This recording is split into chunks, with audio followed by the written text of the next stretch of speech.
Консенсусот меѓу политичките партии е најважниот сегмент да се стигне до целта на евроинтеграциите, им порачаа на пратениците во Македонското собрание заменик амбасадорот на ЕУ Бен Нупнау и експертот од Хрватска за преговори Дробњак на дебатата за придобивките од реформската агенда. Тие порачаа да им се даде приоритет на законите кои ЕУ ги бара од земјава, но најважно од се да се почне од системска борба со корупцијата и организираниот криминал. Имаме агенда 2030 и Европската унија до тогаш треба да направи многу внатрешни реформи. Меѓутоа 2030 година е годината каде што се очекува големо проширување. Зошто Хрватска успеа во процесот на преговори? Европската унија беше спремна да ја прифати Хрватска. Најважната е националниот консенсус. Реформската агенда не представува супститут или замена за членство во Европската унија, туку тоа е алатка за зајакнување на интегрирање на европските вредности, политики, практики. Пратениците од власта и опозицијата со слични пораки. Македонија има дадено многу за евроинтеграциите, но без значителен напредок.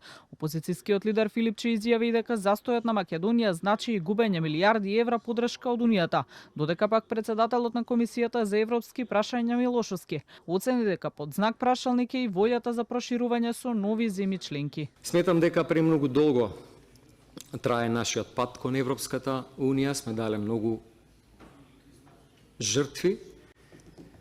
Не сме виделе многу голем резултат. После све имам впечаток некогаш дека иако сме административно можеби поблиску, некако сме вредносно подалеку.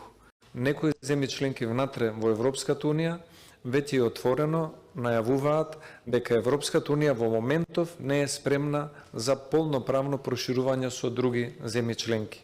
Треба да признаеме дека по усогласувањето на нашето законодавство во значителна мера со она на Европската унија се докажа дека вистинските предизвици за нас во овој процес никогаш не биле реформските прашања, туку за жал идентитетските прашања. Планот за раст на Европската комисија опфаќа структурни реформи, дигитална трансформација и зелена агенда, како клучни елементи за конкурентност и развој на земјите од Западен Балкан. Од 6 милијарди евра Македонија треба да добие 750,4 милиони евра покрај тековните ИПА програми.